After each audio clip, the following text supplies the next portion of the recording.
Now, Russian forces have launched an all-out assault in the south, working to seize parts of the Donbass region. But Ukrainian troops have pushed Russia out of Kharkiv, where residents have been bombarded for weeks.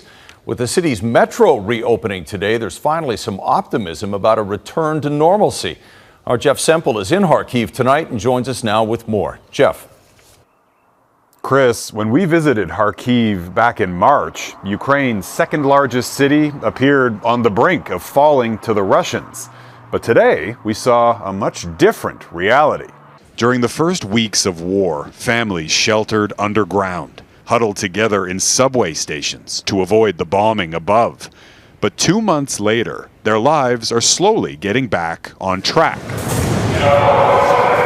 Subway service in Kharkiv resumed Tuesday for the first time since Russia's invasion, and commuters were on board. It's excellent. It feels like things are returning to the way they were before, this passenger says. The mayor of Kharkiv, whom we met 2 months ago in a secret bomb shelter, appeared this time in public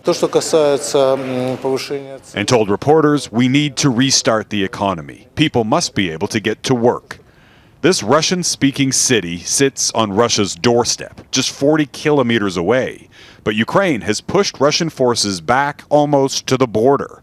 And it seems some left in a hurry. This was a Russian tank, that is, until it was captured by the Ukrainian forces in a battle with the Russians in Kharkiv last month. And the Ukrainians brought it here to this secret location so that Ukrainian soldiers can train and learn how to use it.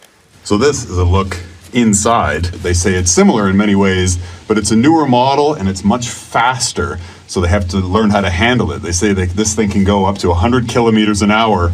In fact, they've nicknamed it the flying tank. In 3 months, the Ukrainians have captured more than 240 Russian tanks. They say they even used this one to attack a Russian battalion and kill its commander. Our enemy has gone from attacking to defending, this Ukrainian sergeant says. Our spies say the Russians are demoralized. But while the city hopes the worst is over, the scars of war are brutal. This family survived the bombing of their apartment building and came to inspect their son's kindergarten across the street. They found his school playground full of fragments from Russian rockets. Russia says it's attacking military targets, but this is a quiet neighborhood with schools and houses, she says. The family called the Ordnance Disposal Unit to remove this Grad rocket from beneath the play structure. This team has their hands full. The rockets are everywhere, he says. In the span of just a couple of hours, his unit was called to remove ordnance from this apartment kitchen, a nearby parking lot, and yet another kindergarten playground. I'm angry, says the father of a 1-year-old.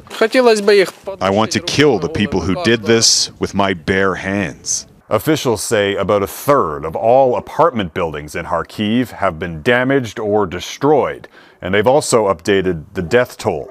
More than 700 people killed, including at least 36 children.